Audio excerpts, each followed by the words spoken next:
Magandang araw po, welcome po sa aking channel, Love9 TV. Patalasasan po, meron po ba kayong mga properties na napapabayaan or non-performing assets? Plan nyo ibenta, pero wala kayong oras sa pagbenta nito. Kung ito'y pagkakatiwala nyo po sa amin, tawag lang po kayo sa aking numero, usap po tayo, gawin ko po ng video for free. Yes, libre po, wala po kayong babayaran. Tutulungan pa namin kayong mabenta ang inyong property. Kami na po bala sa marketing, sa boosting or paid ads. Even sa tripping, hindi na po kayo mapapagod sa pag-entertain ng mga buyers. Kami na po bala sa lahat. Tawag lang po kayo. Nandito po tayo ngayon sa Antipolo City kung saan meron po tayong bagong video presentation. Isang 3-story house in lot na may lot area na 446 square meters. Ito po yung corner lot at titulado. Buhay po ang may-ari, kaya wala po kayo maging problema sa documentation o sa transfer ng title.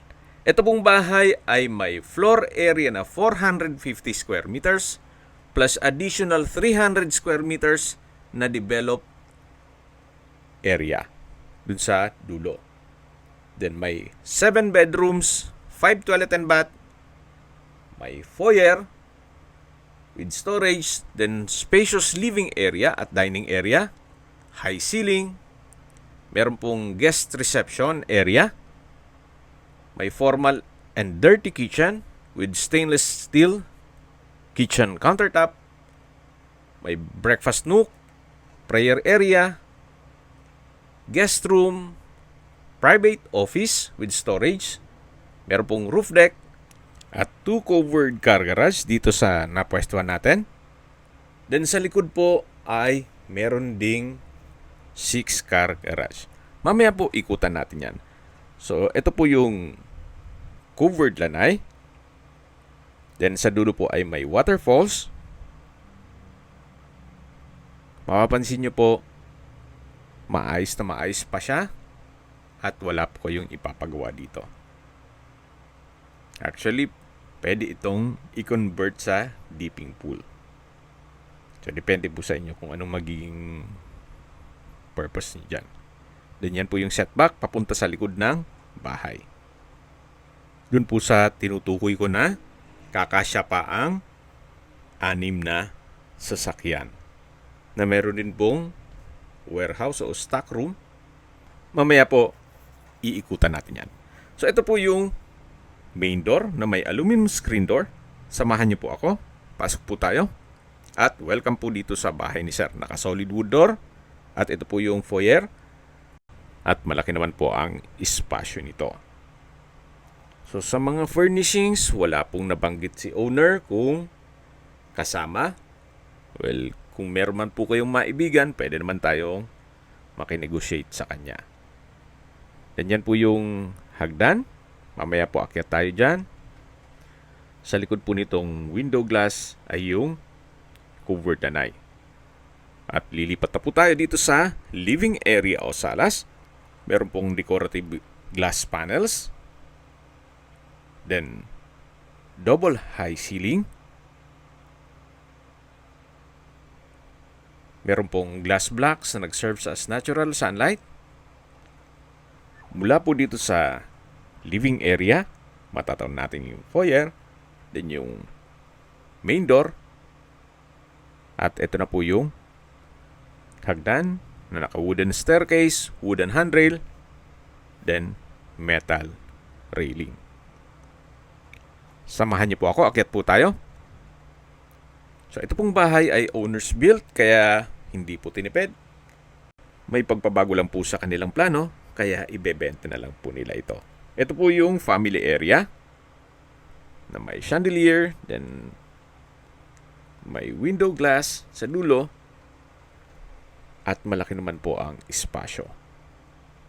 Ang ibang kwarto po ay hindi natin mache-check gawa ng may mga natutulog. Pero upon tripping, papakita po natin yan sa inyo. Yan po yung unang bedroom. Kung saan, gaya na sabi ko sa inyo, meron pong natutulog kaya hindi natin mapasok muna yan. Then ito po yung second bedroom na ginawang stock room muna. Pero napakalaki din po ng espasyo nito. Actually, pwede rin pong gawing office, especially kung nag-work from home kayo. Then, meron din po itong sariling toilet and bath. At mula naman po dito sa second bedroom, labas po tayo. Yan po ulit yung family area na naipakita ko na sa inyo kanina. At dito naman po yung common toilet and bath. May hand wash basin, vanity mirror, water closet with bidet, then shower curtain, at ito'y naka-tiled bathroom wall. So malinis naman po, wala po kayong ipapagawa dito. Ito po yung shower na kung saan meron po itong hot shower set at from floor to ceiling po ang tiled bathroom wall.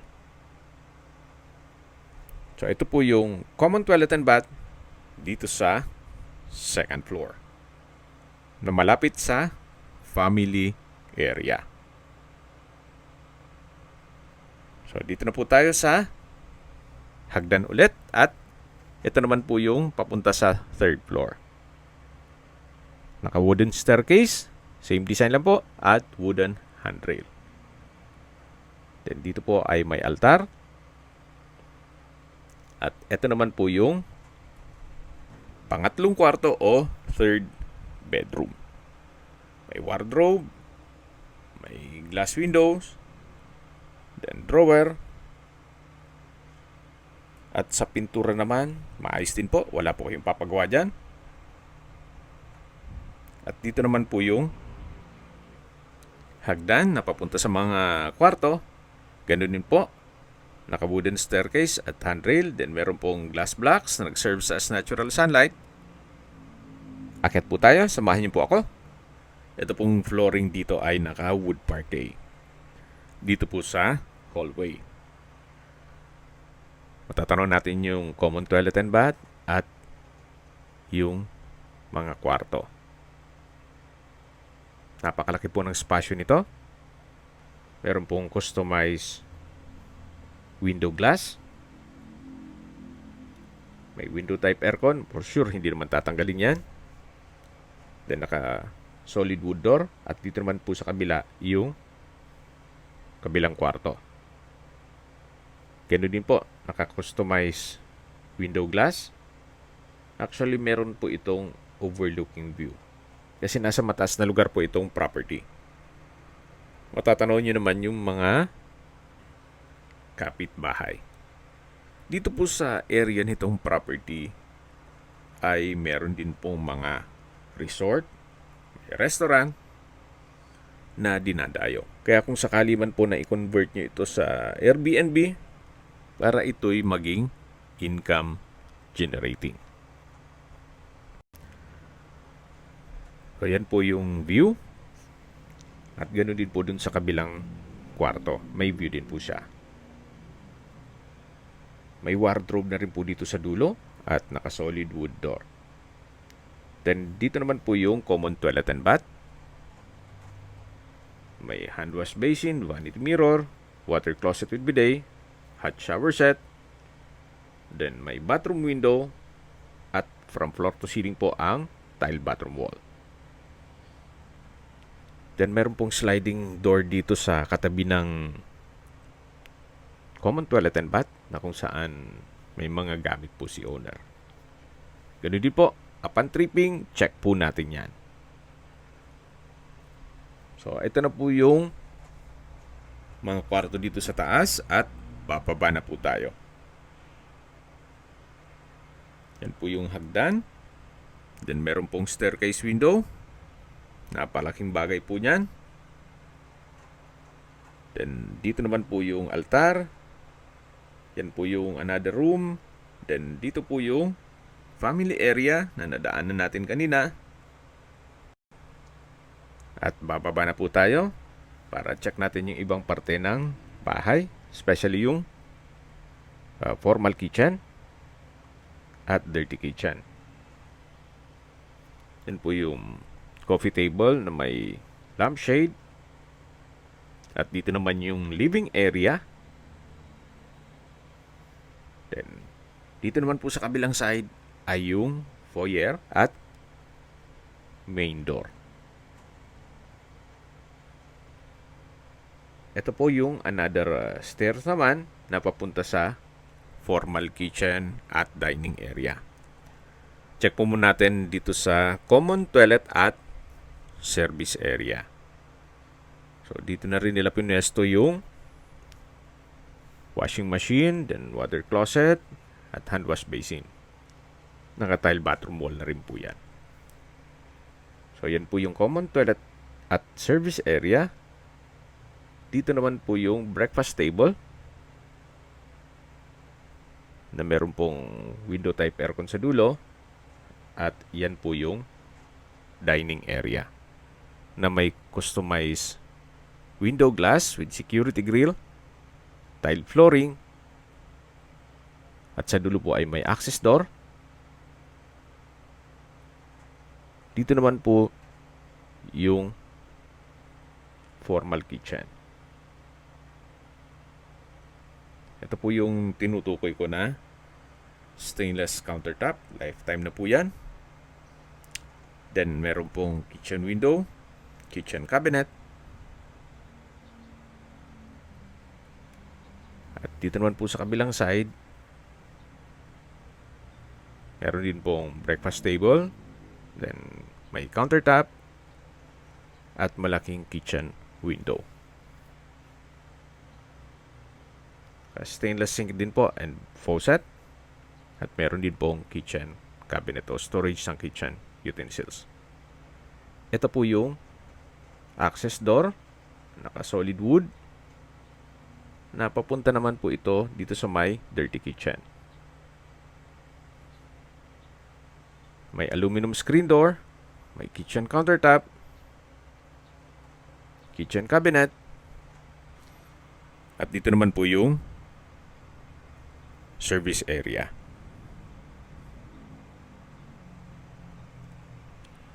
Yan po yung pangalawang gate na access dito sa likod ng bahay. Ito po yung covered car garage na kakasyang 6 na sasakyan. At yan naman po yung warehouse. Napakalaki po nitong area. Marami po kayong pwedeng i-project dito. Actually, yung part ng warehouse pwede pong lagyan ng swimming pool. Kung talagang gagawin nyo itong staycation business o ipapasok nyo sa Airbnb. Yan po yung spiral stairs na papunta naman sa kwarto. Ito po yung side view ng bahay. Maayos naman po ang structure, walang mga crackang walls. At yan naman po yung corner side ng property na meron pong waterfalls na nadaanan natin kanina. Covered na rin po yan. Then dito naman po yung driver at maid's room. Meron po siyang hagdan dito. Then may banyo. Check po natin. Maayos naman po ang toilet fixtures. At ito'y naka-tile bathroom wall. So, check po natin yung 2 kwarto dito sa taas. Ito po yung hagdan. Then, konting steps lang ay nandito na po tayo sa 2 kwarto. So, nakalock po yan. Ganun pa man, upon tripping, i-check natin yan. At habang naglilibot po tayo, pag-usapan natin ang distance, location, at travel time. Mula po sa I-Mall Antipolo, ang distance is 1.9 kilometers at ang travel time is 8 minutes. Mula naman po sa Shopwise Antipolo, ang distance is 2.2 kilometers at ang travel time is 10 minutes. Mula naman po sa Inaris Center, ang distance is 2.6 kilometers at ang travel time is 16 minutes. Kung familiar din po kayo sa Robinsons Mall Antipolo, napakalapit lang po nito. Ang distance is 3.2 kilometers at ang travel time is 11 minutes. Mula naman po sa Rizal Provincial Hospital, ang distance is 3.4 kilometers at ang travel time is 12 minutes. Kung manggagaling naman po sa Ortigas Center, ang distance is 16 kilometers at ang travel time is 44 minutes. Kung papunta naman po sa Cubao, ang distance is 21 kilometers at ang travel time is 50 minutes. At mula naman po sa business center sa Libis, ang distance is 20 kilometers at ang travel time is 47 minutes. Kung manggagaling naman po sa airport, ang distance is 27 kilometers at ang travel time is 1 hour and 10 minutes. Binebenta po ito ni owner sa halagang 21.8 million pesos net. Ibig mong sabihin, si Byra po ang sasagot sa lahat ng taxes at expenses with regard to documentation. Fair deal na rin po ito, especially kung i-compare nyo sa mga brand new townhouse na binebenta dito sa Antipolo na 100 square meters lang na worth 15 million pesos, na kung saan ito po'y 446 square meters na meron pong 7 bedrooms at corner lot pa. Mag-adjust lang kayo ng konti, especially kung kaya nyo naman ang budget na 21.8 million pesos. Yan naman po'y opinion ko lang naman. So depende pa rin yan sa inyong assessment dito sa property. Yan po, tunghayin nyo po, napakaganda, napakaliwalas ng lugar. At malamig po ang klima dito sa Antipolo City at flood-free area. Ito po ay nasa mataas na lugar. Kung may mga katanungan po kayo, tawag lang po kayo dito sa aking numero. Sa mga kababayan naman natin nasa ibang bansa, meron po akong WhatsApp, Viber at Telegram. Same number lang po, 0917-316-3399. Sa mga nagtatanong naman po ng aming Facebook, meron po aming Facebook page na Nov9TV at Facebook Real Video. Meron din pong TikTok at Instagram. May ibang YouTube channel po kami, the Nov9TV channel, Nov9TV Listings, Nov9TV On The Spot, Nov9TV Updates, at Nov9TV House Rental. Sana po naibigyan nyo ang video presentation. Paki-like and subscribe na lang po sa aking channel para ma-update din po kayo sa aking future listings. Kung sakali po hanap nyo yung mas malaking sukat ng lupa, meron din po kami ibang listings na pwede nyong pagpilian. Huwag po kayong mag-atubiling tumawag sa amin. Then, let us know your budget para malaman namin kung anong property pwede naming ilog sa inyo. Sa lahat pong viewers, subscriber at nagtiwala po sa amin, salamat po sa suporta. Ingat po kayo lagi at yung pamilya. Maraming salamat po.